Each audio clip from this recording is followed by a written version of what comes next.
Welcome and greetings, everybody. Welcome to the Lexcia podcast. Welcome.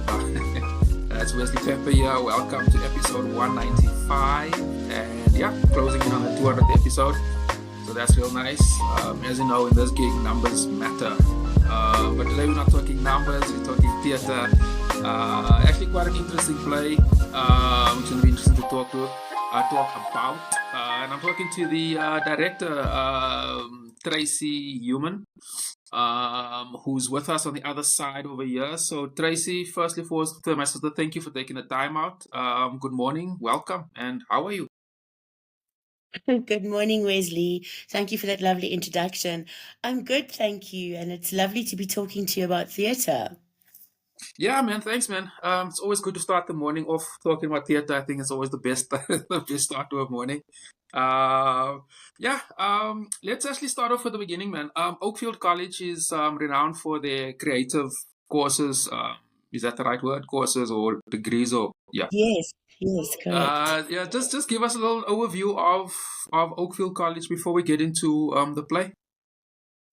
All right, so Oakfield is a college, a tertiary institution, where you can study musical theatre, drama, sound design, fashion. They have a number of short courses as well. There really is a lot to choose from in the creative field. And some of the courses are short courses, some of the courses are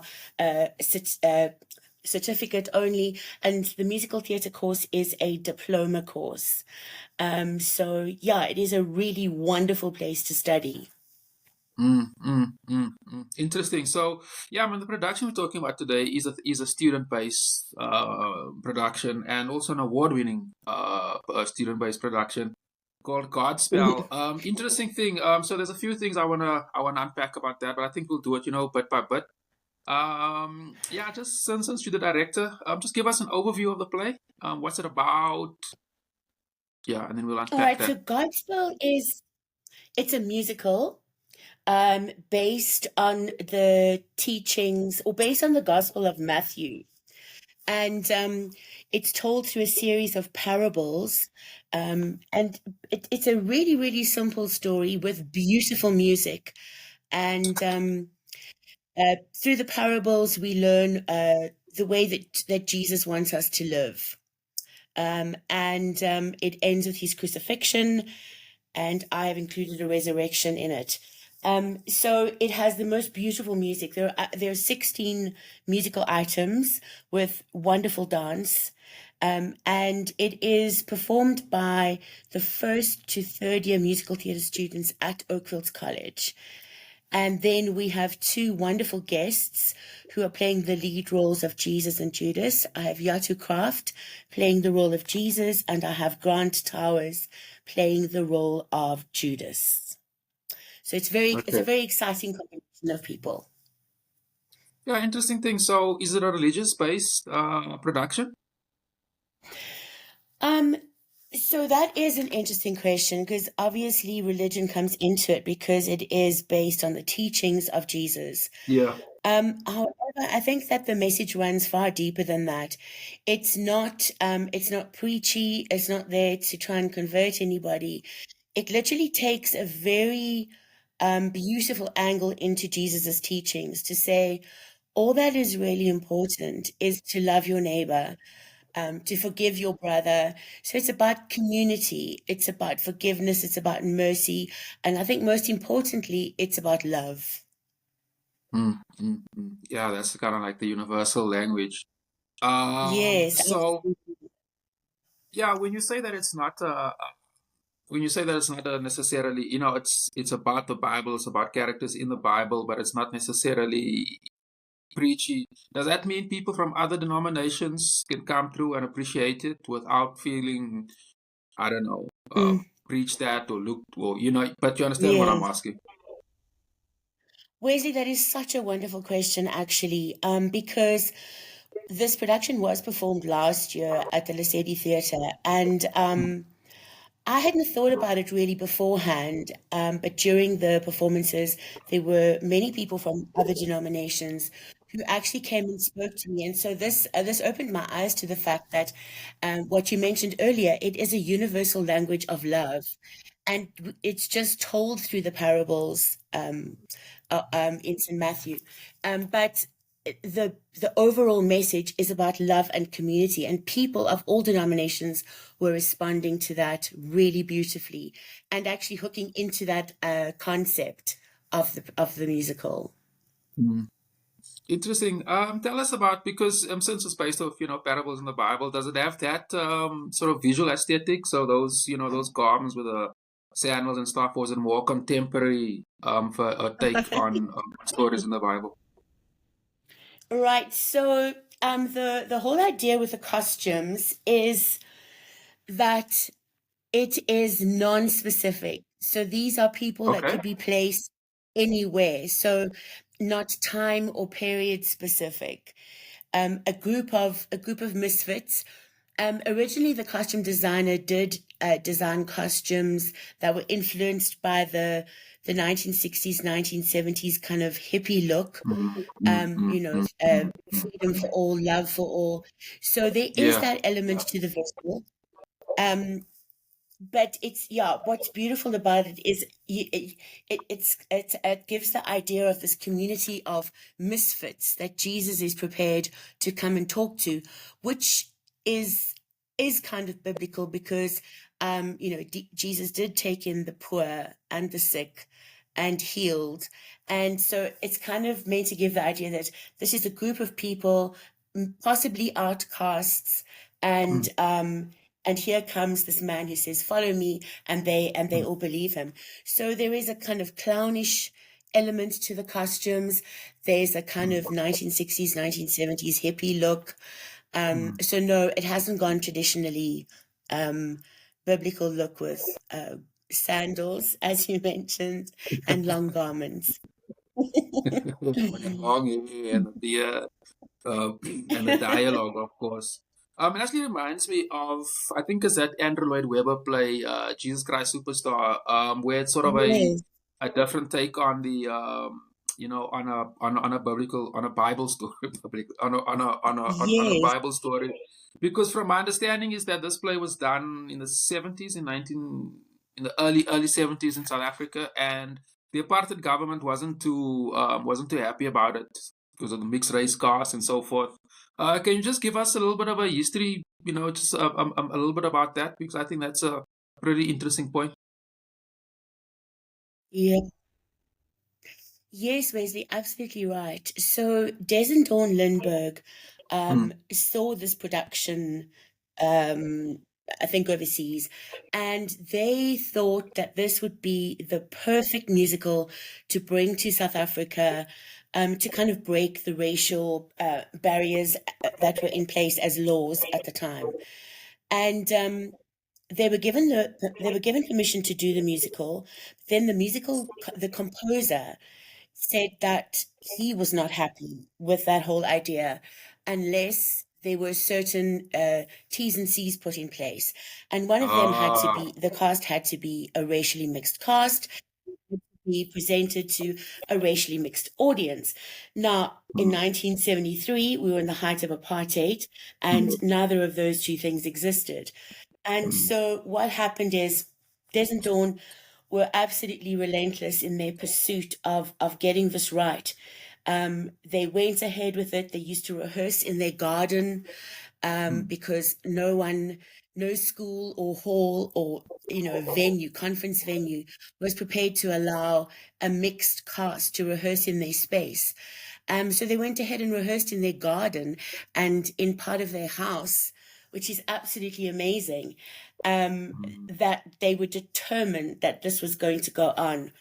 And then, of course, they weren't allowed to perform in South Africa. So mm. they performed in neighboring countries. One of them was Lesotho. Okay. But they kept up the fights. They eventually took the whole idea to court, and they Oh, did a okay. performance at the Wits Great Hall. They had lawyers from both sides present at the performance of Godspell when they were trying to get the right to perform it in South Africa under the apartheid laws. and they had lawyers from both sides present. They did they did the performance in the Wits Great Hall, and eventually were granted permission. I think a couple of crazy laws. I have a couple of crazy agreements on their side.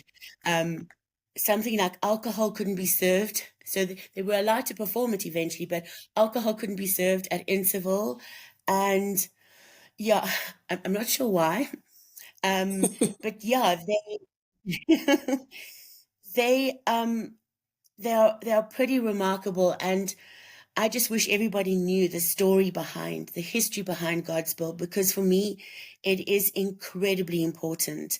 It is such a valuable piece of theatre to do in this country because of its history, because it was the first multiracial musical ever done in this country, thanks to two amazing pioneers. Yeah, that's actually interesting. Let's just talk about that for a little while, man. A little bit. You said the first multiracial productions for Africa. Okay, I didn't know that. That's really interesting. And in 1971, I mean, that's actually finally something that's older than me. That I mean, uh, like, I mean, what was the audience? I mean, do you know what they what how was it received by the public? I mean, because I mean, by that time, traveling was a mission, and all these. I mean, in the early 70s, Yeah. apartheid was still war that time, and it was still, was there a multiracial audience? And are you, do you Yes. know anything? So, obviously, Des and Dawn had a history of being performers before they did Godspell. So Yeah, they yeah, I'm had a familiar with theatre it. following. Yeah, so they had a theatre following already. So they did get audiences for the production. However, there were some really kind of disturbing things that happened. I know that one of the performances, the police ran in and said that there was a bomb in the back of the room. And this is just to get the performance stopped. There was no bomb. And they decided to continue with the performance despite what they had just been told. And of course, it wasn't true. But those kinds of things kept happening to them in order to put a stop to it. Obstacles were placed in their way all the time. But hey, it didn't stop them. Thank goodness. Yeah, that's interesting, and this probably says why they didn't want alcohol, because they don't want the races to mix and have a good time together. It kind of makes sense, actually. You want everybody just to go home and full of fear and whatnot. But here's an interesting point. I mean, if there was such a lot of backlash or quote unquote controversy about it, like years back, I mean that puts the play sort of in in a special space. Sort of fighting the then apartheid system, or pushing back against the apartheid system. Does that mean that the play has got some form of a legacy in terms of theater? That there's some yeah. Do you understand what I'm asking? Yes, well, yes, for this country, yes, because wherever else it has been produced and performed, they haven't had to fight those types of obstacles. Mm, So in mm, this mm, country, yes, definitely, mm.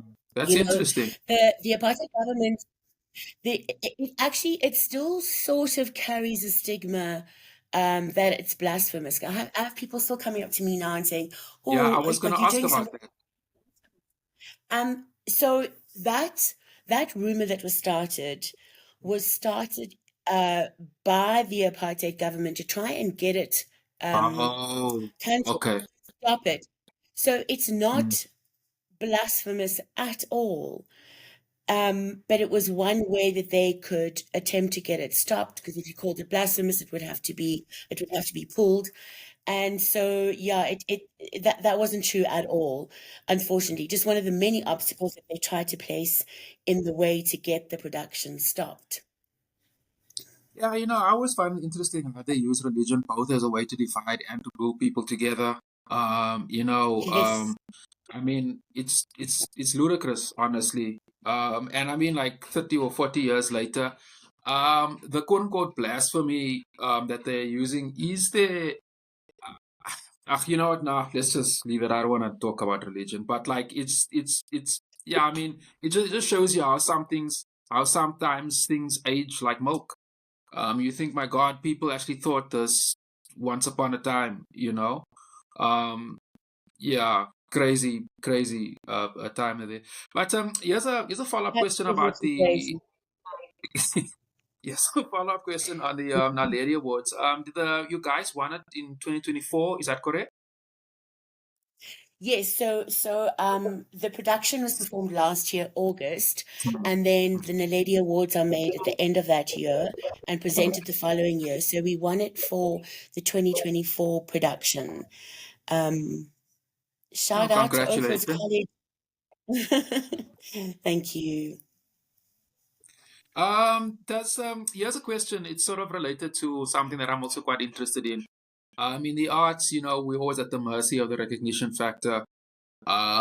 Awards and recognition boosts the profile of the production and actors and so forth. Did that happen to Godspell? Since the award is because since you're redoing it this year, is why I'm asking. Wesley, I sincerely hope so.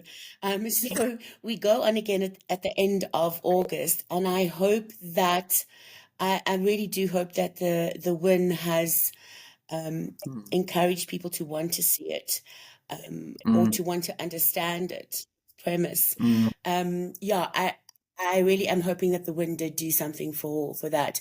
It's when you're in that environment that you see this country has so much talent, oh and yeah. there is so much awesome things that are happening out there. And we've got this one body, the Naledi's, and Mm, they cover it all. They do such a remarkable job. Leanne mm, Pretorius really is remarkable.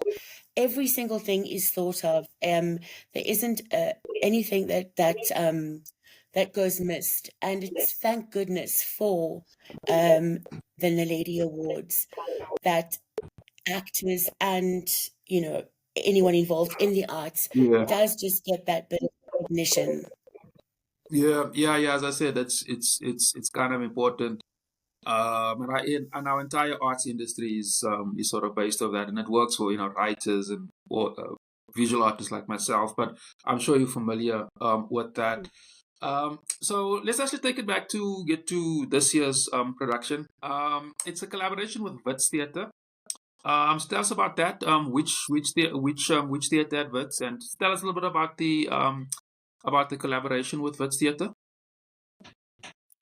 All right, so this is a really exciting opportunity for us.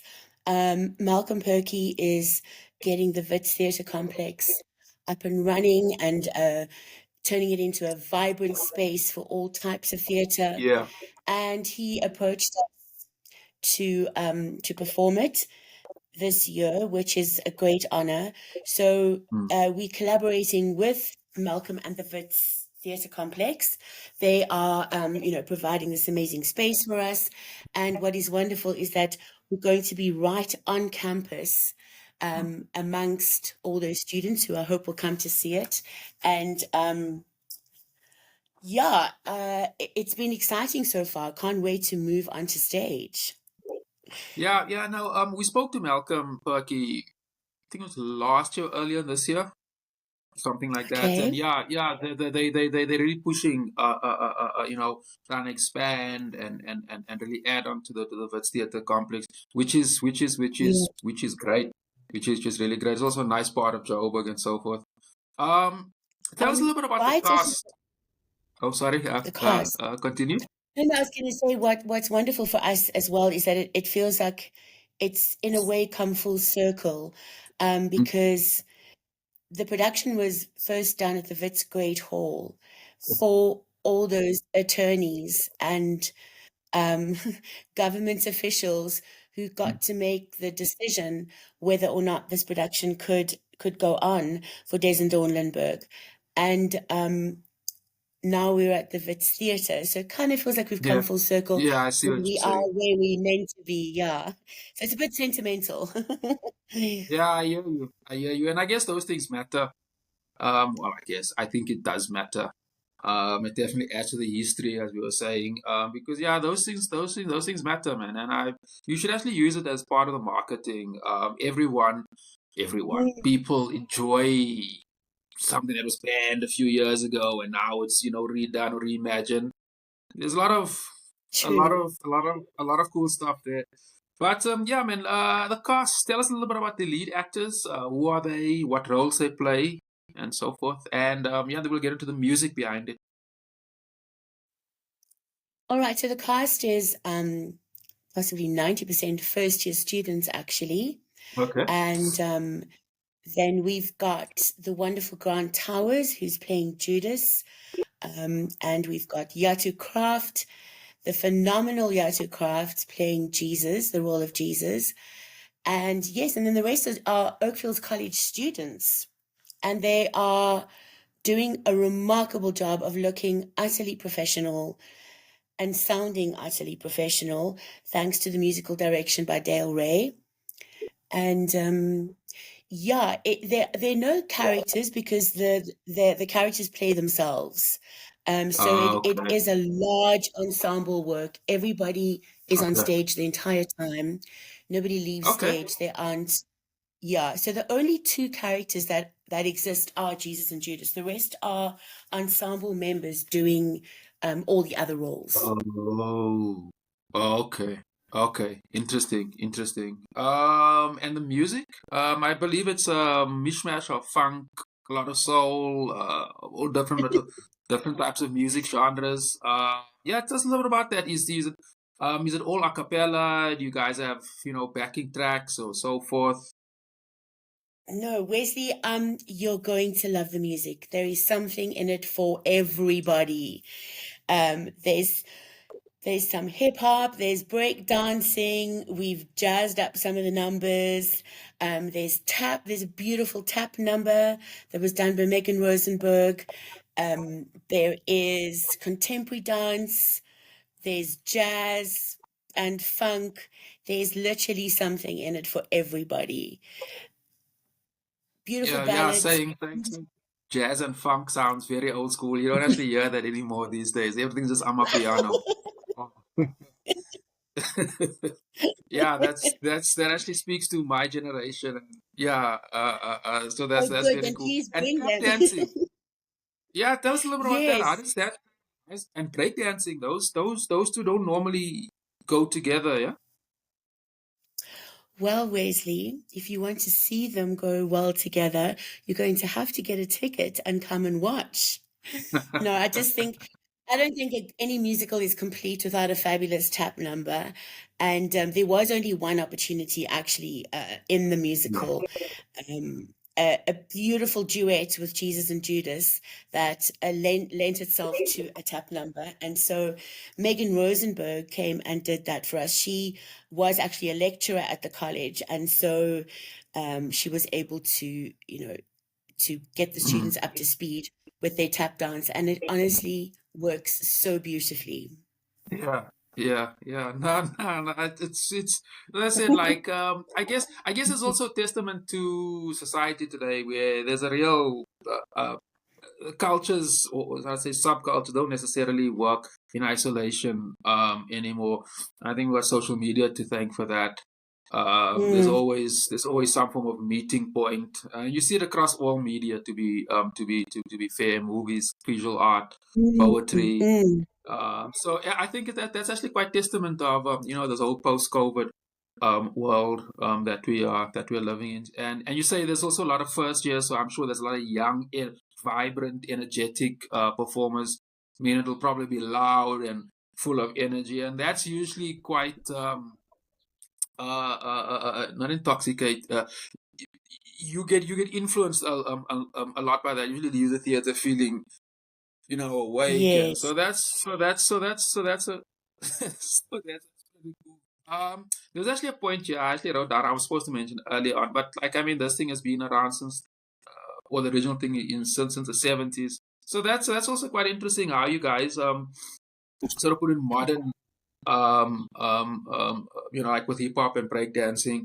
in a more contemporary production. You say you sort of remix some of the music. That's fascinating. That's interesting. Yeah, the dates. The production is taking place from the 27th of August to the 7th of September. Am I correct? That's right, yes. 27th of August is a Wednesday, and the 7th of September is a Sunday, our final performance, which is a Is there matinee. production? Yeah, I was going to ask about that. Is there productions, matinees and evening shows? Yes, so Wednesday through to Saturday are evening shows. There are 2 midday shows every Thursday and Friday. And then on Sunday afternoon, there is a 3 o'clock matinee. So the tickets, are they available at the door, or do they need to buy them online first?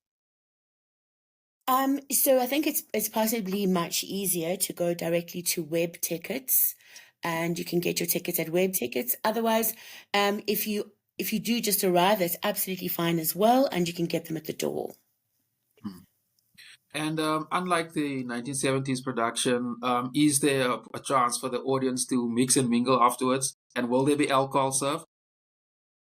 Wesley, it's absolutely essential that the audience mixes afterwards, and there is an open bar, so please come and get your drinks and mix and mingle.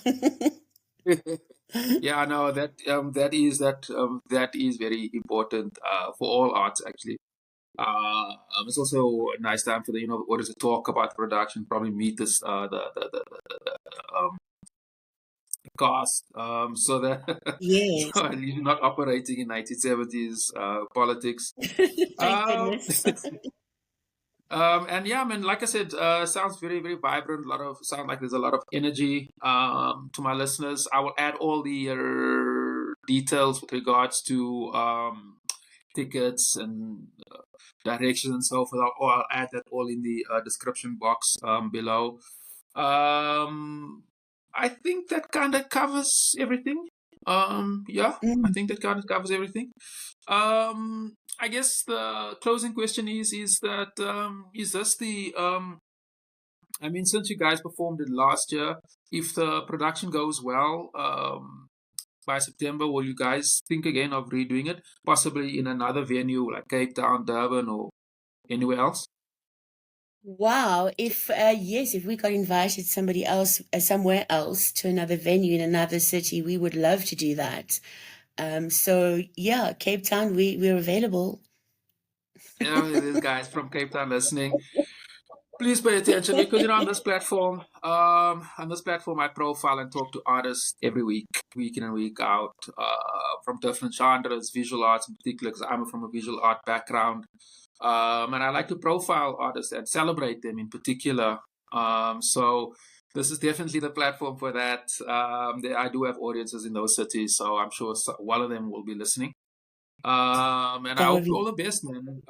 Yeah, man, all the best. Like I tell all my guests, as I said in the beginning, I will publish this episode probably next week. I still got a few more recordings to do this week. mm, But I will communicate. I'll communicate that with you, and I chop them up. I create shorts. The shortened format. And I'll do a bunch of that on this episode, which I also publish on all my platforms. I'm not on TikTok though. I keep forgetting to mention that, and there's reasons for that. But we're not going to talk about that now today. But but YouTube in particular. I mean, YouTube is the second biggest search engine in South Africa, so it's a pretty, for South yeah. African audience, it's a pretty decent platform. And yeah, I mean, all the best for the production. I hope you get well soon. These days, Thank like like viruses and stuff can travel virtually. I hope I don't get it. As I said, I wasn't feeling too good last week. Yeah, all of a sudden my nose is feeling blocked. Really, my nose is really running. My nose is literally running. So I need to blow my nose. Well, listen, if So it's yeah, that powerful, we need no, stranger things has happened. I mean, That's Yeah. true. I, as the weird thing is, the older I'm getting, like flu and stuff just doesn't let go easily. I don't know what it No, is. it It lingers. just it just It, it stubborn, takes, and it just keeps, every yes. time there's a change in the weather, it sort of comes back, and I hate it. Ugh. Um, And when you're in but a room with 30 other people every day, oh oh, you that's keep not. you keep sharing and recirculating. Yeah, and it sort of like picks up this person's. Ugh, yeah, I know. Well, I mean, I hope you get all. I mean, you still have a few weeks, a few days before the product will be better by then. Hopefully. Thank you, Okay. Wesley. But yeah, Tracy, thanks for coming through, my sister. I really appreciate it. As I said, I'll Such communicate a with you with pleasure. regard to when I publish it, and all the best for the production. Great. Great. It was All really right, man. great to meet you, and thank you so much. Have a wonderful Same here. day. Same here. All right, man. Take care, man. Bye. Bye bye.